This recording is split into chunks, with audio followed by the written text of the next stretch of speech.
2026 T20 ప్రపంచ కప్లో team India ఫైనల్లో అడుగుపెట్టింది. ముంబైలోని వాంఖడే స్టేడియం వేదికగా జరిగిన రెండో సెమీఫైనల్ మ్యాచ్లో ఇంగ్లాండ్పై బేరి మోగించిన భారత జట్టు రికార్డు స్థాయిలో నాలుగోసారి టీ20 ప్రపంచ కప్ తుది పోరుకు అర్హత సాధించింది. ఆరంభం నుంచి చివరి వరకు హోరాహోరీగా ఉత్కంఠ భర్తంగా సాగిన ఈ మ్యాచ్లో ఒత్తిడిని జయించిన టీమిండియా వరుసగా రెండోసారి పొట్టి ప్రపంచ కప్ ఫైనల్కు దూసుకెళ్లింది.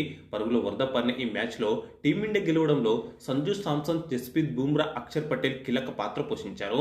బ్యాటింగ్లో వరుసగా రెండోసారి చేతన్, సంజు సామ్సన్ ఊచకోత కోయడంతో టీమిండియా కొండంత స్కోర్ చేసింది. అంచనాలకు అనుగుణంగా మరోసారి అద్భుతంగా బౌలింగ్ చేసిన పేస్ గన్ జస్ప్రీత్ బుమ్రా టీమిండియాను మ్యాచ్లో నిలబెట్టాడు. కీలక సమయంలో ఫీల్డింగ్లో కళ్ళు చెదిరే క్యాచ్లను అందుకున్న అక్షర్ పటేల్కు ఖచ్చితంగా సెల్యూట్ చెప్పాల్సిందే. దీంతో ఈ మ్యాచ్లో ఇంగ్లాండ్ బ్యాటర్ జాకబ్ బెథెల్ సెంచరీతో చేసిన ఒంటరి పోరాటం వృధా అయిపోయింది. ఈ అద్భుతమైన సెమీఫైనల్ మ్యాచ్లో మొత్తం 22 ప్రపంచ రికార్డులు బద్దలవడం విశేషం. అసలు ఆ ప్రపంచ రికార్డులు ఏంటో ఇప్పుడు ఒక్కొక్కటిగా మాట్లాడుకుందాం. మొదటి ప్రపంచ రికార్డు ఏంటంటే, ఈ ప్రపంచ కప్లో సంజు సామ్సన్ ఇప్పటి వరకు 16 సిక్స్లు బాదాడు. దీంతో టీమిండియా తరపున ఒక టీ20 ప్రపంచ కప్ ఎడిషన్లో అత్యధిక సిక్స్లు బాదిన బ్యాటర్గా చరిత్ర సృష్టించాడు. ఈ క్రమంలో 2024 ప్రపంచ కప్లో 15 సిక్స్లు బాదిన హిట్మ్యాన్ రోహిత్ శర్మ రికార్డును బద్దలు కొట్టాడు. రెండో ప్రపంచ రికార్డు ఏంటంటే, టీ20 ఫార్మాట్లో అత్యధికంగా 6 సార్లు 250+ స్కోర్ చేసిన జట్టుగా టీమిండియా ప్రపంచ రికార్డు నెలకొల్పింది. మూడో ప్రపంచ రికార్డు ఏంటంటే, ఈ మ్యాచ్లో టీమిండియా బ్యాటర్లంతా కలిసి ఏకంగా 19 సిక్స్లు బాదారు. దీంతో టీ20 ప్రపంచ కప్లో ఒక్క మ్యాచ్లో అత్యధిక సిక్స్లు బాదిన జట్ల జాబితాలో టీమిండియా కూడా చేరింది. నాలుగో ప్రపంచ రికార్డు ఏంటంటే, ఈ మ్యాచ్లో టీమిండియా 19 సిక్స్లు 18 ఫోర్లు కలిపి మొత్తం 37 బౌండరీలు బాదింది. దీంతో ఒక టీ20 ప్రపంచ కప్ ఇన్నింగ్స్లో అత్యధిక బౌండరీలు బాదిన రెండో జట్టుగా నిలిచింది. ఐదో ప్రపంచ రికార్డు ఏంటంటే, ఈ టీ20 ప్రపంచ కప్లో భారత జట్టు ఇప్పటి వరకు 88 సిక్స్లు బాదింది. దీంతో ఒక టీ20 ప్రపంచ కప్లో అత్యధిక సిక్స్లు బాదిన జట్టుగా ప్రపంచ రికార్డు నెలకొల్పింది. ఈ క్రమంలో 76 సిక్స్లు బాదిన వెస్టిండీస్ ప్రపంచ రికార్డును బద్దలు కొట్టింది. ఆరో ప్రపంచ రికార్డు ఏంటంటే, ఈ మ్యాచ్లో టీమిండియా 7 వికెట్ల నష్టానికి 253 పరుగుల భారీ స్కోర్ చేసింది.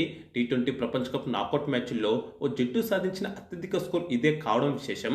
ఏడో ప్రపంచ రికార్డు ఏంటంటే, టీ20 ప్రపంచ కప్ చరిత్రలో టీమిండియా సాధించిన స్కోర్ 4వ అత్యధిక స్కోర్ కావడం గమనార్హం.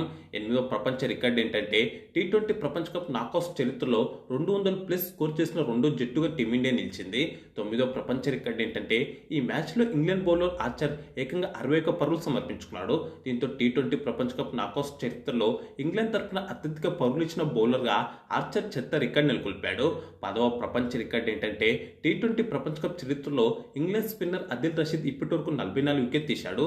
దీంతో ఈ టోర్నీ చరిత్రలో అత్యధిక వికెట్ తీసిన రెండో బౌలర్గా నిలిచాడు. 11వ ప్రపంచ రికార్డు ఏంటంటే, ఈ మ్యాచ్లో 89 పరుగులు చేసిన సంజు సామ్సన్ టీ20 ప్రపంచ కప్ నాకౌట్ చరిత్రలో అత్యధిక వ్యక్తిగత స్కోర్ చేసిన మూడో బ్యాటర్గా నిలిచాడు. 12వ ప్రపంచ రికార్డు ఏంటంటే, ఈ మ్యాచ్ మొత్తంలో 34 సిక్స్లు నమోదయ్యాయి. దీంతో టీ20 ప్రపంచ కప్లో అత్యధిక సిక్స్లు నమోదైన మ్యాచ్గా ఇది చరిత్ర సృష్టించింది. ఈ క్రమంలో వెస్టిండీస్, జింబాబ్వే మధ్య జరిగిన మ్యాచ్లో నమోదైన 31 సిక్స్ల రికార్డు బద్దలైంది. 13వ ప్రపంచ రికార్డు ఏంటంటే, ఈ మ్యాచ్లో మొత్తం 499 పరుగులు నమోదయ్యాయి. దీంతో టీ20 క్రికెట్ చరిత్రలో అత్యధిక పరుగులు నమోదైన రెండో మ్యాచ్గా ఇది నిలిచిపోయింది. 14వ ప్రపంచ రికార్డు ఏంటంటే, ఇంగ్లాండ్ 6వ నెంబర్ బ్యాటర్ విల్ జాక్స్ ఈ ప్రపంచ కప్లో మొత్తం 226 పరుగులు చేశాడు. దీంతో ఈ టోర్నీ చరిత్రలో ఒక ఎడిషన్లో 6వ నెంబర్లో బ్యాటింగ్ చేస్తూ అత్యధిక పరుగులు చేసిన బ్యాటర్గా విల్ జాక్స్ చరిత్ర సృష్టించాడు. 15వ ప్రపంచ రికార్డు ఏంటంటే, టీ20 ప్రపంచ కప్ చరిత్రలో అత్యధికంగా 499 పరుగులు నమోదైన మ్యాచ్గా ఇది చరిత్ర సృష్టించింది. ఈ క్రమంలో 2016లో ఇంగ్లాండ్ సౌత్ ఆఫ్రికా మ్యాచ్లో నమోదైన 459 పరుగుల రికార్డు బద్దలైంది. 16వ ప్రపంచ రికార్డు ఏంటంటే, టీ20 ప్రపంచ కప్ చరిత్రలో వరుసగా 2 సార్లు ఫైనల్ చేరిన మూడో జట్టుగా టీమిండియా నిలిచింది. 17వ ప్రపంచ రికార్డు ఏంటంటే, టీ20 ప్రపంచ కప్ చరిత్రలో ఇంగ్లాండ్ తరఫున సెంచరీ చేసిన 4వ బ్యాటర్గా జాకబ్ బెథెల్ నిలిచాడు. అలాగే ఇంగ్లీష్ జట్టు తరఫున రెండో అత్యధిక వ్యక్తిగత స్కోర్ చేసిన బ్యాటర్గాను నిలిచాడు. 18వ ప్రపంచ రికార్డు ఏంటంటే, టీ20 ప్రపంచ కప్ నాకౌట్స్లో అత్యధిక వ్యక్తిగత స్కోర్ నమోదు చేసిన బ్యాటర్గా జాకబ్ బెథెల్ ప్రపంచ రికార్డు నెలకొల్పాడు. 19వ ప్రపంచ రికార్డు ఏంటంటే, ఈ మ్యాచ్లో జాకబ్ బెథెల్ 45 బంతుల్లోనే సెంచరీ చేశాడు. దీంతో టీ20 ప్రపంచ కప్ చరిత్రలో వేగంగా సెంచరీ చేసిన రెండవ బ్యాటర్గా నిలిచాడు. 20వ ప్రపంచ రికార్డు ఏంటంటే, ఈ మ్యాచ్లో టీమిండియా స్పిన్నర్ వరుణ్ చక్రవర్తి ఏకంగా 64 పరుగులు సమర్పించుకున్నాడు. దీంతో టీ20 ప్రపంచ కప్ చరిత్రలో అత్యధిక పరుగులు సమర్పించుకున్న రెండో బౌలర్గా చెత్త రికార్డు నెలకొల్పాడు. 21వ ప్రపంచ రికార్డు ఏంటంటే, ఈ మ్యాచ్లో టీమిండియా 8.3 ఓవర్లలో ఇంగ్లాండ్ 8.1 ఓవర్లలోనే 100 పరుగులు పూర్తి చేసుకున్నాయి. టీ20 ప్రపంచ కప్ నాకౌట్ చరిత్రలో ఇది మూడో వేగవంతమైన 100 పరుగులు పూర్తి చేసుకోవడం గమనార్హం. చివరగా 22వ ప్రపంచ రికార్డు ఏంటనే విషయానికి వస్తే టీ20 ప్రపంచ కప్ చరిత్రలో టీమిండియా ఫైనల్ చేరడం ఇది 4వసారి. దీంతో అత్యధిక సార్లు ఫైనల్ చేరిన జట్టుగా టీమిండియా చరిత్ర సృష్టించింది.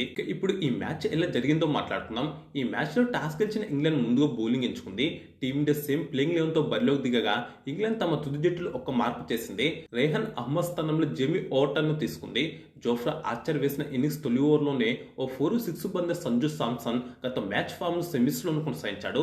ఆరంభం నుంచి 200+ స్ట్రైక్ రేట్తో బ్యాటింగ్ చేసిన సంజు సామ్సన్ వరుసగా 4-6లతో మరోసారి విశ్వరూపం చూపించాడు. సంజుకు ఇతర బ్యాటర్లు కూడా తోడవడంతో ఈ మ్యాచ్లో టీమిండియా బౌండరీల వర్షం కురిపించింది. కాకపోతే అభిషేక్ శర్మ ఈ మ్యాచ్లోనూ విఫలమయ్యాడు. మరోసారి ఆ స్పిన్ను ఎదుర్కోవడంలో తన బలహీనతను బయటపెట్టుకున్నాడు. 7 బంతుల్లో 9 పరుగులు మాత్రమే చేసి విల్ జాక్స్ వేసిన రెండో ఓవర్లో డీప్ మిడ్ వికెట్లో పిల్ సాల్ట్కు క్యాచ్ ఇచ్చి అవుట్ అయ్యాడు. దీంతో 20 పరుగుల వద్ద టీమిండియా తొలి వికెట్ కోల్పోయింది. కానీ ఈ ఆనందం ఇంగ్లాండ్కు ఎక్కువసేపు నిలవలేదు. ఆ తర్వాతనే మొదలైంది అసలు ఆట. నిజానికి జోఫ్రా ఆర్చర్ వేసిన ఆ తర్వాతి ఓవర్లోనే సంజు సామ్సన్ ఇచ్చిన ఈజీ క్యాచ్ను ఇంగ్లాండ్ కెప్టెన్ హ్యారీ బ్రూక్ వదిలేశాడు. అప్పటికి సంజు 15 పరుగులు చేశాడు. ఇది ఇంగ్లాండ్ పాలిట శాపం అయింది. ఆ తర్వాత ఇషాన్ కిషన్ సాయంతో సంజు సామ్సన్ ఊచకోత కోశాడు. ఇంగ్లాండ్ బౌలర్లపై విచ్చుకుపడ్డ సంజు పెను విధ్వంసం సృష్టించాడు. తాను సంజు క్యాచ్ వదిలేసి ఎంత పెద్ద తప్పు చేశానో జీవితాంతం తంచుకుని హ్యారీ బ్రూక్ కుమిలి ఏడ్చేలా చేశాడు. పవర్ ప్లేలోని టీమిండియా 67 పరుగులు చేసింది. వచ్చిన బ్యాటర్ వచ్చినట్టుగానే 4-6లతో విచ్చుకుపడడంతో ఆ తర్వాత టీమిండియా స్కోర్ బోర్డులో మరింత వేగం పెరిగింది. ఆరంభం నుంచి 12 రన్ రేట్తో స్కోర్ బోర్డు దూసుకుపోయింది. ముఖ్యంగా సంజు సామ్సన్ 26 బంతుల్లోనే హాఫ్ సెంచరీ పూర్తి చేసుకున్నాడు. ఈ ప్రపంచ కప్లో సంజుకు ఇది వరుసగా రెండో హాఫ్ సెంచరీ. టీ20 కెరీర్లో 5వ హాఫ్ సెంచరీ. డ్వాసన్ వేసిన 8 ఓవర్లో 19 పరుగులు రాగా సామ్ కరన్ వేసిన 9 ఓవర్లో 20 పరుగులు వచ్చాయి. ఈ క్రమంలో 8.3 ఓవర్లు ఉన్న టీమిండియా స్కోర్ 100కు చేరుకుంది. అయితే సంజు కిషన్ భాగస్వామ్యాన్ని 10వ ఓవర్లో స్పిన్నర్ అదిల్ రషీద్ విడదీశాడు. దీంతో 117 పరుగుల వద్ద భారత్ రెండో వికెట్ కోల్పోయింది. ఇషాన్ కిషన్ సంజు సామ్సన్ కలిసి 45 బంతుల్లోనే ఏకంగా 97 పరుగులు జోడించారు.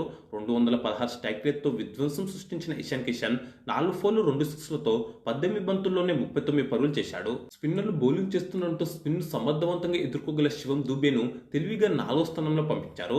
టీమిండియా పరంగా ఈ మూవ్ బాగా పనిచేసింది. ఆ తర్వాత కూడా దూబేతో కలిసి సంజు సిక్సర్ల వర్షం కురిపించడంతో 13 ఓవర్లోనే టీమిండియా స్కోర్ 160కి చేరుకుంది. సంజు కాన్ఫిడెన్స్ చూస్తే ఖచ్చితంగా సెంచరీ చేస్తాడనిపించింది. కానీ స్పిన్నర్ విల్ జాక్స్ వేసిన 14 ఓవర్ మోటి బంతికి పిల్ సాల్ట్కు క్యాచ్ ఇచ్చి అవుట్ అయ్యాడు. 211 స్ట్రైక్ రేట్తో ఊచకోత కోసిన సంజు సామ్సన్ ఏకంగా 8 4లు 7 6లతో 42 బంతుల్లోనే 89 పరుగులు చేశాడు. కాగా సంజు దూబే కలిసి మూడో వికెట్కు 22 బంతుల్లోనే 43 పరుగులు జోడించారు. ఆ తర్వాత కెప్టెన్ సూర్యకుమార్ యాదవ్ 6 బంతుల్లో 11 పరుగులు చేసి స్టంపౌట్ అయినప్పటికీ శివం దూబే మాత్రం చెలరేగాడు. అయితే టీమిండియా ఇన్నింగ్స్లో మంచి విషయం ఏంటంటే వికెట్లు పడినప్పటికీ బ్యాటర్లు మారినప్పటికీ ఎక్కడ కూడా స్కోర్ బోర్డులో వేగం తగ్గలేదు. దీంతో 17 ఓవర్లోనే బాస్ స్కోర్ 200 దాటింది. కానీ 18 ఓవర్లో శివం దూబే రన్అట్ అయ్యాడు.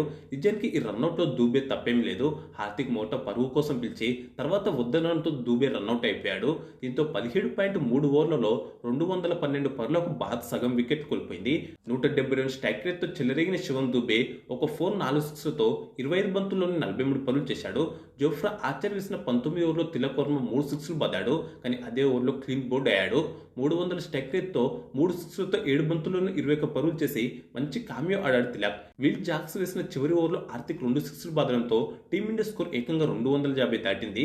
చివరి ఓవర్లో మొత్తం 16 పరుగులు వచ్చాయి. అయితే 3 4లు 2 6లతో 12 బంతుల్లోనే 27 పరుగులు చేసిన హార్దిక్ పాండ్యా చివరి ఓవర్లో రన్అట్ అయ్యాడు. మొత్తంగా నిర్ణీత 20 ఓవర్లలో 7 వికెట్ల నష్టానికి 253 పరుగుల కొండంత స్కోర్ చేసింది టీమిండియా. 2 పరుగులు చేసిన అక్షర్ పటేల్ నాట్అవుట్గా నిలిచాడు. ఈ మ్యాచ్లో భారత బ్యాటర్లు 4ల కంటే 6లు ఎక్కువగా బాదడం విశేషం. మొత్తం 18 4లు బాదితే 6లు ఏకంగా 19 బాదారు. భారత బ్యాటర్ల ఊచకోత దెబ్బకు ఇంగ్లాండ్ బౌలర్లంతా ధారాళంగా పరుగులు సమర్పించుకున్నారు. కాకపోతే స్పిన్నర్లు Will Jacks, Adil Rashid 2 wicket తీశారు. ఆర్చర్ 1 వికెట్ తీశాడు. కానీ ఏకంగా 61 పరుగులు సమర్పించుకున్నాడు. అనంతరం 254 పరుగుల కొండంత లక్ష్యంతో బరిలోకి దిగిన ఇంగ్లాండ్ టీమిండియాకు ధీటుగా సమాధానమిచ్చింది. సెకండ్ ఇన్నింగ్స్లో పిచ్చు బ్యాటింగ్కు మరింత ఈజీగా మారడంతో ఒకానొక దశలో లక్ష్యం ఛేదిస్తుందేమో అనిపించింది. కానీ పవర్ ప్లేలోనే మన బౌలర్లు 3 కీలక వికెట్లు తీయడం కలిసి వచ్చింది. 5 పరుగులు చేసిన ఓపెనర్ ఫిల్ సాల్ట్ను 2 ఓవర్ మోటి బంతికి హార్దిక్ పాండ్యా పెవిలియన్ చేర్చాడు. ఓవర్ కవర్ పాయింట్లో వెనుకకు పరిగెత్తు మంచి క్యాచ్ అందుకున్నాడు అక్షర్ పటేల్. 7 పరుగులు చేసిన కీలకమైన కెప్టెన్ హ్యారీ బ్రూక్ను 4 ఓవర్ మోటి బంతికి పెవిలియన్ చేర్చాడు పేస్ గన్ జస్ప్రీత్ బుమ్రా. ఈ క్యాచ్ను కూడా అక్షర్ పటేల్ అద్భుతంగా అనుకున్నాడు. 6వ ఓవర్లో హ్యాట్రిక్ 6లు ఇచ్చినప్పటికీ కీలకమైన జోస్ బట్లర్ను క్లీన్ బౌల్డ్ చేశాడు మిస్టరీ స్పిన్నర్ వరుణ్ చక్రవర్తి. 4 ఫోర్లు 1 సిక్స్తో 17 బంతుల్లో 25 పరుగులు చేశాడు బట్లర్. అయితే పవర్ ప్లేలోని 3 వికెట్లు కోల్పోయినప్పటికీ టీమిండియా కంటే ఓ పరుగు ఎక్కువగానే అంటే 68 పరుగులు చేసింది ఇంగ్లాండ్. 8వ ఓవర్లో వరుసగా 2 సిక్స్లు ఇచ్చినప్పటికీ 5 బంతుల్లోనే 17 పరుగులు చేసిన టామ్ బాటన్ను అదే ఓవర్లో క్లీన్ బౌల్డ్ చేశాడు బాపు అక్షర్ పటేల్. దీంతో 7.3 ఓవర్లలో 95 పరుగులకు 4 వికెట్లు కోల్పోయింది ఇంగ్లాండ్. దీంతో ఈ మ్యాచ్లో టీమిండియా ఈజీగా గెలుస్తుందని అనిపించింది. కానీ సరిగ్గా ఇలాంటి సమయంలోనే వన్డౌన్లో బ్యాటింగ్కి వచ్చిన 22 ఏళ్ల జాకబ్ బెతెల్ టీమిండియా బౌలర్లకు చుక్కలు చూపించాడు. ఆరంభం నుంచి భారీ సిక్సర్లు 4లతో విచ్చుకుపడిన బెతెల్ ఇంగ్లాండ్ స్కోర్ బోర్డుని ఎక్స్ప్రెస్ వేగంతో పరుగులు పెట్టించాడు. దీంతో ఇంగ్లాండ్ స్కోర్ కూడా 12 రన్ రేట్కు తగ్గకుండా దూసుకుపోయింది. ఈ క్రమంలో 19 బంతుల్లోనే హాఫ్ సెంచరీ పూర్తి చేసుకున్నాడు జాకబ్ బెతెల్. అలాగే విల్ జాక్స్తో కలిసి 5వ వికెట్కు 39 బంతుల్లోనే 77 పరుగులు జోడించారు. ఎట్టకేలకు ఈ భాగస్వామ్యాన్ని 14వ ఓవర్లో పాజే అర్ష్దీప్ సింగ్ విడదీశాడు. ఆ ఓవర్లో చివరి బంతికి ముందు వరుసగా 3 వైడ్లు వేసిన అర్ష్దీప్ ఆఖరి బంతికి wide yorker full toss ball వేసి క్రీజ్లో సెటిల్ అయిన విల్ జాక్సన్ పెవిలియన్‌కిచ్చాడు. మరోసారి చక్కగా ఫీల్డింగ్ చేసిన అక్షర్ పటేల్ ఈసారి బౌండరీ లైన్ వద్ద అద్భుతమే చేశాడు. పరిగెత్తి మరీ క్యాచ్ అందుకుని బ్యాలెన్స్ బౌండరీ లైన్ అవతలికి అవుట్ అవ్వబోతుంటే మైదానం లోపల ఉన్న శివం దుబే చేతికి బంతి విసిరేశాడు. దాన్ని దుబే చక్కగా అందుకున్నాడు. దీంతో 175 స్ట్రైక్ రేట్తో 4 ఫోర్లు 2 సిక్స్లతో 20 బంతుల్లో 35 పరుగులు చేసిన విల్ జాక్స్ అవుట్ అయ్యాడు. దీంతో 172 పరుగులకు ఇంగ్లాండ్ సగం వికెట్ కోల్పోయింది. కానీ జాకబ్ బెతెల్ మాత్రం టీమిండియాకు కొరకరాని కొయ్యగా తయారాడు.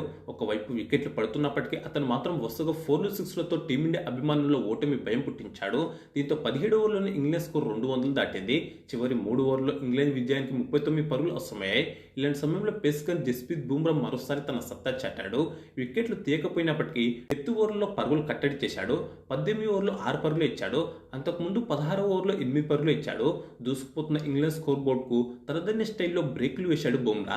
ఇక 19 ఓవర్లో హార్దిక్ పాండ్యా కూడా 9 పరుగులు ఇచ్చాడు. పైగా క్రీజ్లో సెటిల్ అయిన సామ్ కరణ్ను పెవిలియన్‌కిచ్చాడు. 2 ఫోర్లతో 14 బంతుల్లో 18 పరుగులు చేసిన కరణ్ భారీ షాట్కు ప్రయత్నించి బౌండరీ లైన్ వద్ద తిలక్ వర్మకు దొరికిపోయాడు. కాగా ఇదే ఓవర్లో 6 బాది 45 బంతుల్లోనే సెంచరీ పూర్తి చేసుకున్నాడు జాకబ్ బెతెల్. చేజింగ్లో ఒత్తిడి సమయంలో అద్భుతమైన ఇన్నింగ్స్ ఆడాడు. ఇక చివరి ఓవర్లో ఇంగ్లాండ్ విజయానికి 30 పరుగులు అవసరమయ్యాయి. ఇలాంటి సమయంలో 6వ బౌల్లో శివం దుబే ఈ మ్యాచ్లో మొదటిసారిగా ఇన్నింగ్స్ చివరి ఓవర్ బౌలింగ్ చేయించాడు కెప్టెన్ హార్దిక్ పాండ్యా. స్పిన్నర్ అక్షర్ పటేల్కు ఒక ఓవర్ ఉన్నప్పటికీ స్పిన్నర్తో ఏం చేయడం రిస్క్ అని భావించి మీడియం పేసర్ దూబే చేతికి బంతి ఇచ్చాడు. తనపై ఉంచిన నమ్మకాన్ని నిలబెట్టుకున్న దూబే 3 బంతుల్లో 3 పరుగులు ఇచ్చాడు. పైగా మొదటి బంతికి సెంచరీ హీరో జాకబ్ బెతెల్ 2వ పరుగుకు ప్రయత్నించి రన్అట్ అయ్యాడు. 218 స్ట్రైక్ రేట్తో ఊచకోత కూసిన జాకబ్ బెతెల్ 8 ఫోర్లు 8 సిక్స్లతో 48 బంతుల్లోనే 105 పరుగులు చేశాడు. చివరి 3 బంతుల్లో ఆర్చర్ 3 సిక్స్లు బాదినప్పటికీ ఫలితం లేకపోయింది. ఈ మ్యాచ్లో 7 పరుగుల తేడాతో టీమిండియా విజయం సాధించింది. భారత బౌలర్లో హార్దిక్ పాండ్యా 2 వికెట్ తీశాడు. 4 ఓవర్లలో 33 పరుగులు ఇచ్చిన బుమ్రా కీలకమైన బ్రూక్ను త్వరగా పెవిలియన్‌కిచ్చాడు. అర్ష్దీప్ సింగ్, వరుణ్ చక్రవర్తి, అక్షర్ పటేల్ తల వికెట్ తీశారు. ఫీల్డింగ్లో 3 అద్భుతమైన క్యాచ్లను కూడా అందుకున్నాడు అక్షర్ పటేల్. సంజు శాంసన్కు ప్లేయర్ ఆఫ్ ది మ్యాచ్ దక్కింది. కాగా ఈ నెల 8న జరగనున్న ఫైనల్ 4లో భారత్ న్యూజిలాండ్ జట్లు తలపడనున్నాయి. ఇక ఈ వీడియోకు లైక్, కామెంట్, షేర్ చేసి ఛానల్ను సబ్స్క్రైబ్ చేసుకోండి.